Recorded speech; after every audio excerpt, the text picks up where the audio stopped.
Nos encontramos con Gisela Esparza Sepúlveda, nuestra invitada del día de hoy en Amor al Arte. Ella es dramaturga de Concepción y nos va a contar sobre su historia, cómo empezó en sus años en México, por ejemplo. Hola Gisela, ¿cómo estás? Hola Katy, muy bien, muchas gracias por la invitación. Acá estamos, Qué con el bueno. frío del invierno, Con el que frío está del bien rico, invierno. sí, a mí me gusta. Sí, tiene su qué. Tiene su qué, sí. Cuéntanos, Giselle, tú empezaste, en México, tu carrera viene de mucho antes, pero en México empezaste como a tratar estos temas como más contingentes, como de la historia, como de meterse en ese tema, como de relatar sucesos que le pasa a la comunidad, digamos. Sí, lo que sucede es que, bueno, yo venía antes de México, venía realizando un trabajo con la compañía La Obra, que es mi compañía, que en aquel momento era una compañía franco-chilena. Entonces, igual siempre tuvimos como una sensibilidad vinculada con el ámbito social, pero más bien como generar un acceso a la práctica artística de manera transversal. Ese era como el enfoque. Entonces había como mucho trabajo comunitario, por ahí iba el camino.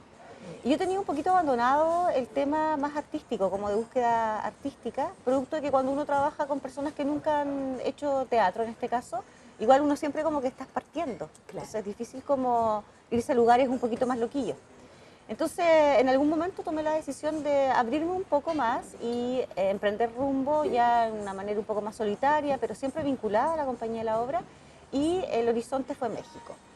Y ahí en México, el primer llamado fue a través de una beca que financiaba España y México y que tenía que ver con el bicentenario de la Revolución Mexicana. Ah, perfecto. Entonces, la propuesta de proyecto tenía que vincularse de una u otra forma con la historia del país, como para que fuera más estratégico y más interesante. Y a mí de una u otra manera igual me interesaba. Y propuse una obra que tenía que ver con eso. Y de ahí, digamos, que empecé a tirar un hilito que ya lo he ido desarrollando cada vez un poco más, vinculada siempre con la historia de los territorios. Perfecto. Por lo general, después a veces uno se escapa y también tienes libertad de creación. Por supuesto. Pero de una u otra manera siempre me he ido como encontrando en ese espacio. Y la primera vez quizás fue esta experiencia en México. Perfecto. Y el desarrollo cultural del punto de vista de Chile y México, ¿cómo ves tú que estamos nosotros en este pie ahora en Concepción? Porque hay harto desarrollo de obras, tú has trabajado en bastante en montaje. ¿Cómo ves tú que está la escena hoy del teatro en Concepción? Fíjate que tendiendo una comparación entre lo que pude vivir, vivenciar en México, yo viví en Oaxaca y en San Luis Potosí, en el ámbito desarrollándome en distintos proyectos en teatro, versus lo que puedo vivir acá en Concepción, que es como mi ciudad, no es mi cuna es Coronel, pero la ciudad donde me desarrollo. Siento de que no estamos tan mal, en mal camino. Diría que en cuanto a producción artística, a fuerza humana, a talento, a empuje, a pasión, como que estamos bastante a la par, ¿cachai? Sin embargo, yo creo que donde estamos más al debe sería en el tema de infraestructura. O sea, faltan salas, faltan salas, claro. faltan espacios de ensayo, faltan espacios donde poder guardar todo el cachivache que uno tiene. O sea, siempre como las compañías andamos como ingeniándolas para guardar las cosas en la casa de la casa de la casa y ya no da abasto, ¿cachai? Claro. Porque además uno siempre guarda las cosas no porque tengamos La diógenes. escenografía, Sí, se puede po, reciclar. en además, algún momento claro. reciclas, vuelves a armar, finalmente es como tu material de trabajo, entonces no puedes llegar y tirar. Entonces diría que para redondear en capital humano de talento estamos súper bien, con la energía ahí arriba puesta siempre, ingeniándosla en todos lados lo mismo, pero en materia de sala nos falta, harto. Claro. Sí. Falta acá un poco de apoyo también gubernamental y de la empresa privada, creo yo también.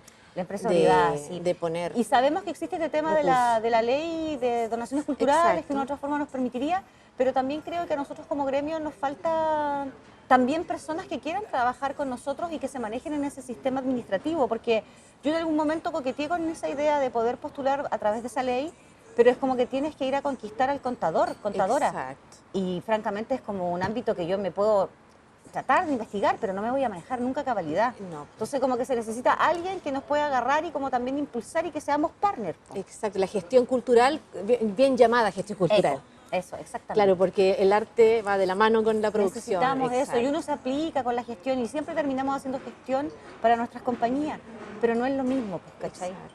No es lo mismo. Cuénteme un poco de Sototapia, que es el último montaje que estuvo en el Teatro Regional del Biobío. Esta es una historia bastante conmovedora. Mira, esa es una experiencia bien bonita que hemos vivido como compañía de Teatro La Obra, porque es una invitación que recibimos de parte del colectivo La Intrusa. Esta es una obra de Gonzalo Ramírez, que él es de San Felipe, por lo tanto la historia de Pedro Soto Tapia es una historia muy sensible para él, es la historia de su territorio, es un poco como Sebastián Acevedo para mí, el Prometeo Nacional. Entonces él tenía este texto y quería llevarlo a escena con su compañía y muy generosamente me invitó a mí y a parte de la gente con quien trabajo para que conformáramos el equipo de trabajo. Y aparece Soto Tapia, que habla de esta situación que vivió el conscripto Pedro Soto Tapia. Siempre recalcamos el hecho de que no nos perdamos con que es una historia teatral, pero Pedro Soto Tapia es una persona que existió, es un hecho verídico, es una persona que sufrió tales y tales causas. El Estado tiene una versión, la familia tiene otra versión, y la obra en definitiva contrapone ambas versiones, lo que es la versión oficial, la verdad oficial, versus la verdad de la familia. Un poco como sucede en el país, porque siempre tenemos, y en el mundo yo creo, tantas versiones para un mismo hecho, que cuál es la real. Y la justicia tampoco sabemos. Y la justicia, no está. Bueno, ahí está. Claro. Bueno. Un caso parecido con Prometeo Nacional. Parecido con Prometeo Nacional. Con Sebastián Acevedo, que se inmola por sus hijos detenidos por la CNI, que también es un caso que queda ahí. Demandando justicia. Demandando justicia. Que se inmola en la Catedral de Concepción. Así es. Sí. Que es un hecho histórico que conmociona a la ciudad. ¿Cómo fue a ti, cómo te toca esa fibra, porque es tu territorio, como tú lo planteas, para escribir esta obra? Ese fue un hallazgo para mí, a pesar de que es un caso muy conocido. Pero bueno, en el año 83 yo era niña, entonces los sucesos que acontecían no tenían el mismo peso emocional para mí. Por lo tanto, no me había marcado más allá. Y sucede en algún momento que cuando yo estaba estudiando dramaturgia en Buenos Aires, vine el verano acá, y me invitaron a hacer un taller de teatro para la Casa de la Cultura Coronel. Okay. Y el objetivo era recoger la historia de la población donde vivió don Sebastián. Y ahí empecé a entrevistar personas y caí en cuenta de que, bueno, es una población muy combativa, y de pronto me cruzo con la hija de don Sebastián, con Erika Acevedo. Y me cuenta la historia y fue como, pero como yo, como diablos, yo algo me acordaba, pero ¿cómo fue que yo olvidé esta historia, cachai? Claro. Y dije, no, con esto en algún momento quisiera yo hacer algo. Y después regresé a mis estudios en Argentina y allá, en uno de los talleres de dramaturgia, ya los últimos, el profesor nos da como a modo de ejercicio el como tomar un mito griego y traerlo como, escribir una obra a partir de eso. Como de una tragedia, por decirlo. Claro, como fuente de inspiración. Y yo, como tenía en mi espíritu, en algún lugar de mi ser, esta historia de don Sebastián, lo conecté con el mito de Prometeo. Y dije, ya, esta es la oportunidad para tener el tiempo, el espacio de volcarme a la escritura de este texto. Y escribí como un texto base que, bueno, tuvo ese fin, que era el fin de una escuela de dramaturgia. Después regresé a Chile, lo postulé a un fondo del libro para poder tener más el tiempo de poder recopilar información, y así entrevisté a la familia, a María Candelaria, a la señora Elena, a gente que conoció a don Sebastián, revisé documentación, en fin, todo el trabajo de campo necesario, y se hace la versión escrita de Prometeo Nacional, que tuvo una lectura dramatizada de la población como cierre con Leonardo Iturra, en ese momento nos acompañó. Perfecto. Y después el paso siguiente tenía que ver con que ya montémosla, y ahí ingresa Alfonso Lara y Javiera Hinrichs para potenciar musicalmente también Javiera muy fuertemente con todo el repertorio tradicional campesino, lo que termina siendo la versión que se conoce de Prometeo Nacional. Claro. Bueno, vinculando la música, esta otra obra que es Concierto Deseo también vincula la música con una obra hecha para mujeres, es un canto de mujeres. Sí. Eso es una obra muy feminista. Es una obra feminista cuando la ola feminista todavía no había como roto así profundamente como sucedió años después con las tesis. Este es un proyecto del 2015, 2016 más o menos, y bueno, tenía que ver un poco con hablar de temas muy nuestros a partir de una, no sé, leyenda o creencia mexicana que conocí cuando viví en México, y que habla de que nosotras, las mujeres, podemos enfermarnos de tiricia. Y la tiricia es una enfermedad que solo nos da a nosotras y que tiene que ver con toda la frustración que hemos heredado de parte de nuestra genealogía femenina. Nuestros ancestros, claro. De nuestras ancestras. Todo lo que tu abuela, tatarabuela y ahí para atrás no pudo hacer, todo lo que se vio obligada a hacer, ¿cachai? Todos los sueños que no pudo realizar de una u otra manera, tú los has heredado. Claro. Y en algún momento de tu vida quizás eso aparece a través de una tristeza que tú no sabes de dónde viene. Una especie de depresión, digamos, para la cosa occidental, y no sabes de dónde viene. Y la cura para eso es dormir con un collar de flores blancas. Y a la mañana siguiente despertarte y ir con un grupo de músicos, o con la radio, con lo que tú quieras, a lanzar estas flores al caudal del río. Y con el río se van a ir tus penas, se va a ir todo eso. Entonces, esa es como digamos que la excusa para hablar de estas penas, de esta forma de vivir de las mujeres que tenemos a lo largo de la historia, lo que nos ha sido permitido, los lugares, en fin, lo que ya sabemos, ¿cachai?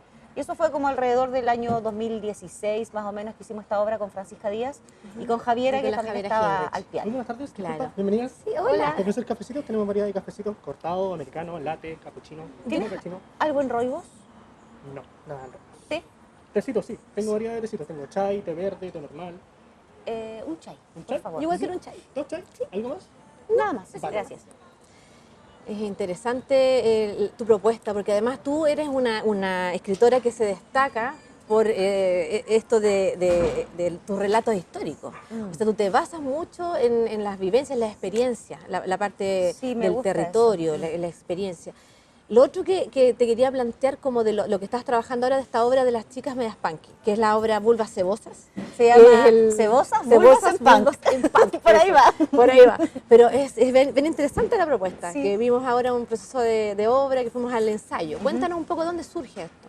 Bueno, esto es una obra escrita en pandemia y que recopila de una u otra forma lo que uno veía desde el encierro, entre un proceso de estallido social que quedó como interrumpido, que claro, se empezó a llevar a cabo pero de una forma un poquito más administrativa, burócrata, pero las calles de una u otra forma con la cuarentena debieron ser abandonadas en mayor o menor medida. Entonces, esta obra combina esa experiencia de estallido social, ganas de cambio, versus pandemia, estar en cuarentenados, El encierro, en cuarentena, el encierro, y el tema feminista. Finalmente también haciendo como una crítica al propio movimiento social y los movimientos sociales a lo largo de la historia, donde siempre las mujeres, hay muchas reivindicaciones, pero el tema de la mujer como que siempre queda como relegado, ¿cachai?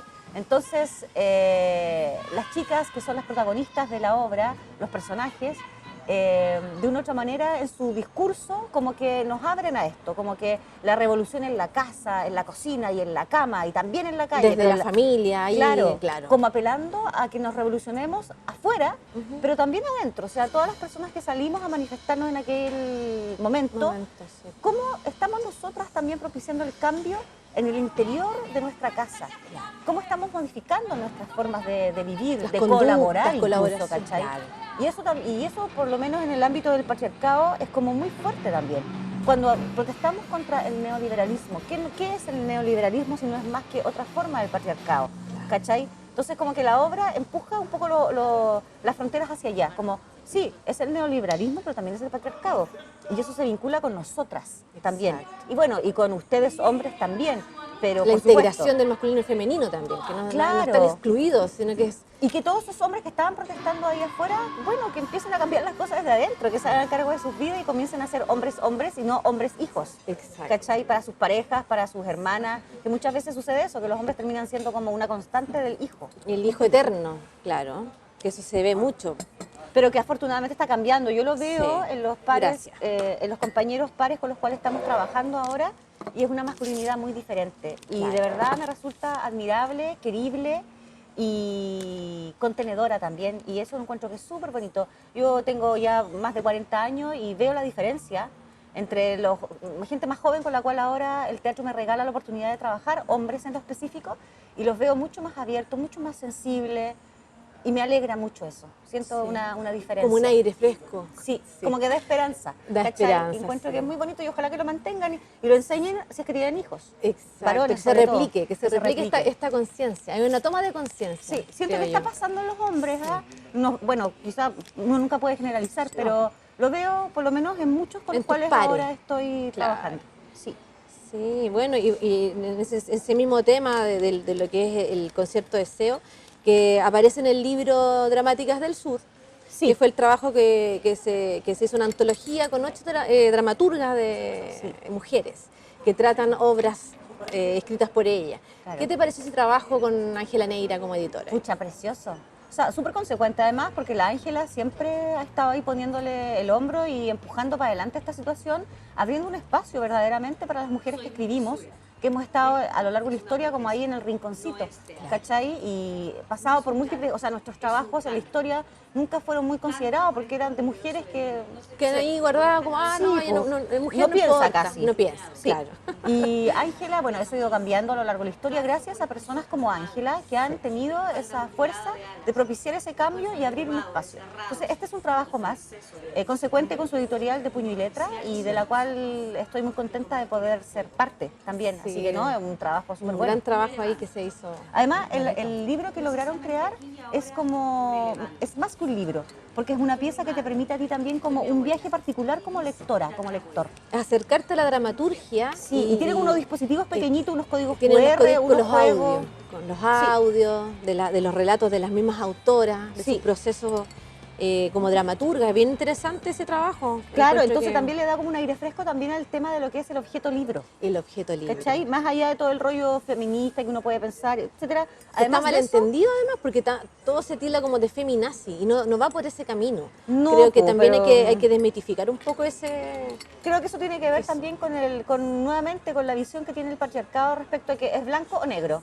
mujer o hombre, caliente o frío, todo es binario, ¿cachai? Entonces, ¿es conmigo o es contra mí? Entonces, cualquiera que venga a cuestionar este sistema patriarcal, entonces nos quiere hacer daño y se empiezan a defender, ¿cachai? Los hombres sobre todo, pero también algunas mujeres. Sí. Entonces, no se entiende así, ¿cachai? Es como en la medida de que el feminismo vaya avanzando, también va a abrir brecha y camino para los hombres, para que tengan espacio a sentir y a vivir de una manera diferente. Entonces, también es un movimiento político que los incumbe a ellos, Exacto. ¿cachai? Y eso es muy bonito. Y siempre yo siento que el feminismo va siempre como muy adelante en ese sentido. Y es diferente al comunismo, a todos los ismos. Exacto. Para empezar, existen los feminismos y no existe el feminismo. Y ya eso te dice una cosa importante respecto a un movimiento. Hace aproximadamente un mes estoy en un nuevo proceso creativo con la compañía de teatro La Fanfarrona, que me invitó también a ser parte de este proceso que se llama de Pájaras y Serpientes Ya. y que es un texto poético de Bárbara Calderón y que lo vamos a comenzar a teatralizar y a llevar escena. Y estamos con Evelyn Martínez, con la Daniela Ortiz. Y después también hay un equipo atrás como Cristóbal Troncoso que acompaña y bueno, ahí Y estamos... música, me imagino, ¿no? Sí, Ya. componiendo. Así que ahí estamos sumando como más personas y también es una obra que va a ser, que se aborda bastante desde lo femenino, desde el ser mujer, ¿cachai? Integrada como en este mundo a lo largo de la historia. Así que ahí estamos coqueteando con la poesía en el teatro. Es una invitación bien bonita. Qué bonito. Muchas gracias, Giselle, por la entrevista. Gracias a ustedes. Gracias, Amor al Arte. Siempre.